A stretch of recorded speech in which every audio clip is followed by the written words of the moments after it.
১০ জন নারী যারা দুনিয়াতে থাকতেই আল্লাহ রাব্বুল আলামিনের জান্নাতের সার্টিফিকেট পেয়ে গেছিলেন, মানে জান্নাতের সুসংবাদ পেয়েছিলেন। ১০ জন নারী। এখন আমাদের সমাজে অনেক নারী কিন্তু আছে, কেউ নামাজ পড়ি, কেউ দিন ফলো করি। এখন আমরা অনেক সময় বলে থাকি যে হুজুর ইবাদতে নারীরা এগিয়ে নাকি পুরুষরা এগিয়ে? অনেকে কিন্তু এই কথা বলে। দেখেন, হর্তাকর্তা এবং একটা হেডমগিরি বা পৌরুষের পৌরুষত্বের একটা ভাব, এটা আমাদের সমাজে কিন্তু সব জায়গায় আছে। নারী পুরুষকে আল্লাহ তাআলা দায়িত্ব আলাদা দিয়েছে, কিন্তু সম্মান কমায় দেন নাই। মানুষ হিসেবে সম্মান কিন্তু আল্লাহ তাআলা সবাইকে দিয়েছে। আর আল্লাহর কাছে সম্মানিত সেই, কে জান্নাতে যাবে কে জাহান্নামে যাবে, এটা মানে আপনার ডিজার্ভ করে কোন জায়গায়? তাকওয়ার ভিত্তিতে। যে ইন্না আকরামাকুম ইনদাল্লাহি আতকাকুম, তোমাদের মধ্যে সবচেয়ে সম্মানিত হচ্ছে সেই যে আল্লাহকে সবচাইতে বেশি ভয় পায় বা ভয় করে। ১০ জন নারী, যেই ১০ জন নারীকে আল্লাহ সুবহানাহু ওয়া তাআলা এই দুনিয়াতে পাঠিয়েছিলেন আপনার আমার মায়ের মতো, আপনার আমার বোনের মতো, আপনার আমার কন্যার মতো, কিন্তু আল্লাহ তাআলা তাদেরকে এমন কাজ নিয়েছেন তাদের থেকে যে তাদেরকে জান্নাতের সুসংবাদ তারা পেয়েছিলেন। তারা কারা ছিলেন? ১ নম্বর, নবীজি সাল্লাল্লাহু আলাইহি ওয়াসাল্লামের একেবারে একনিষ্ঠ অনুগত প্রথম স্ত্রী হযরতে খাদিজা বিনতে খুয়াইলিদ রাদিয়াল্লাহু তাআলা আনহা। তিনি ছিলেন রাসূল সাল্লাল্লাহু আলাইহি ওয়াসাল্লামের প্রথম স্ত্রী এবং সন্তানদের মা। নারী পুরুষ সবার ভিতর তিনিই সর্বপ্রথম ঈমান এনেছিলেন। দেখেন, খাদিজাতুল কুবরা রাদিয়াল্লাহু তাআলা আনহাকে আল্লাহ রাসূল সাল্লাল্লাহু আলাইহি ওয়াসাল্লাম যখন বিয়ে করলেন, নবীজির বয়স ছিল অনেক বেশি, খাদিজা রাদিয়াল্লাহু তাআলা আনহার বয়স ছিল বেশি, নবীজির বয়স ছিল কম।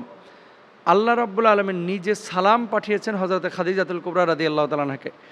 যে সময় নবীজির ধারে কাছে কেউ ছিল না, ফাইন্যান্সিয়াল সাপোর্ট দেওয়ার মতো কোনো মানুষ ছিল না, যে সময় নবীজি আর্থিকভাবে ছিলেন দুর্বল, ঠিক সেই সময়টাই ইসলাম গ্রহণ করে সাইয়্যিদুনা খাদিজাতুল কুবরা রাদিয়াল্লাহু তাআলা আনহা আল্লাহর নবীকে সাপোর্ট করেছিলেন। আল্লাহ তাআলা পছন্দ করেছেন, তাকে সালাম পাঠিয়েছেন এবং জিবরিল আমিন জান্নাতের সংবাদ দিয়েছেন। সুবহানাল্লাহ। ১ নাম্বার। আচ্ছা, তারপরে দেখেন আল্লাহর হাবিব সাল্লাল্লাহু আলাইহি ওয়াসাল্লাম কী বলছেন? হে আল্লাহ রাসূল, এই যে খাদিজা একটি পাত্র হাতে নিয়ে আসছেন, এই পাত্রে তরকারি অথবা খাদ্যদ্রব্য অথবা পানীয় ছিল। যখন তিনি পৌঁছে যাবেন তখন তাকে তার প্রতিপালকের পক্ষ থেকে এবং আমার পক্ষ থেকে সালাম জানাবেন। আর তাকে জান্নাতের এমন একটি ভবনের সুসংবাদ দিবেন যার অভ্যন্তরে ভাগ ফাঁকা মতি দ্বারা তৈরি করা হয়েছে। সেখানে থাকবে না কোনো প্রকার শোরগোল, কোনো প্রকার দুঃখ ক্লেশ। এটা কিন্তু বুখারী হাদিস। আবু হুরায়রা রাদিয়াল্লাহু তাআলা আনহু থেকে বর্ণিত, জিবরাইল আলাইহিস সালাতু ওয়াস সালাম নবী সাল্লাল্লাহু আলাইহি ওয়াসাল্লামের কাছে হাজির হয়ে কথা বলেছিলেন। তাহলে ১ নম্বর হচ্ছে আম্মাজান খাদিজাতুল কুবরা রাদিয়াল্লাহু তাআলা আনহু। ২ নম্বর কে? ২ নম্বর হচ্ছে ফাতিমা বিনতে মুহাম্মদ রাদিয়াল্লাহু তাআলা আনহা।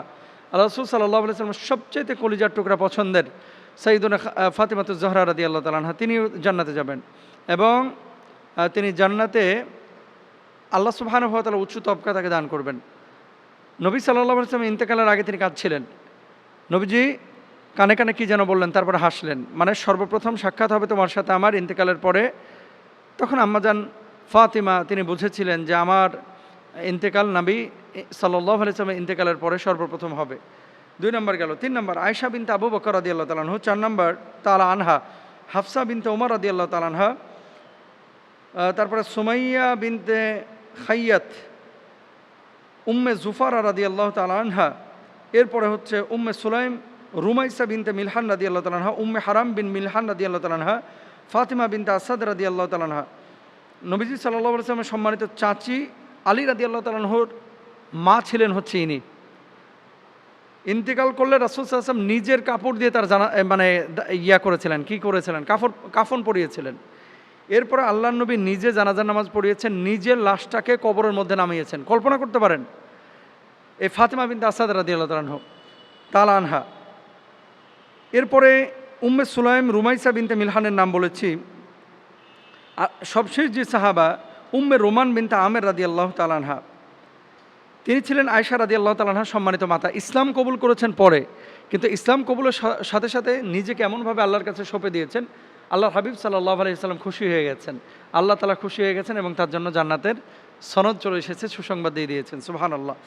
তো আসলে ১০ জন আশারায়ে মুবাশশারা সাহাবীর পরেও এমন কিছু নারী ছিলেন যাদেরকে আল্লাহ রাসূল সাল্লাল্লাহু আলাইহি সাল্লাম বিভিন্নভাবে তারা যে জান্নাতি বুঝিয়েছেন, আল্লাহ তাআলা বুঝিয়েছেন। তো ইনাদের মতো আখলাক, আদব, আল্লাহ তাআলা আমল আমাদের মা বোনদেরকে করার তৌফিক দান করুন, আমিন।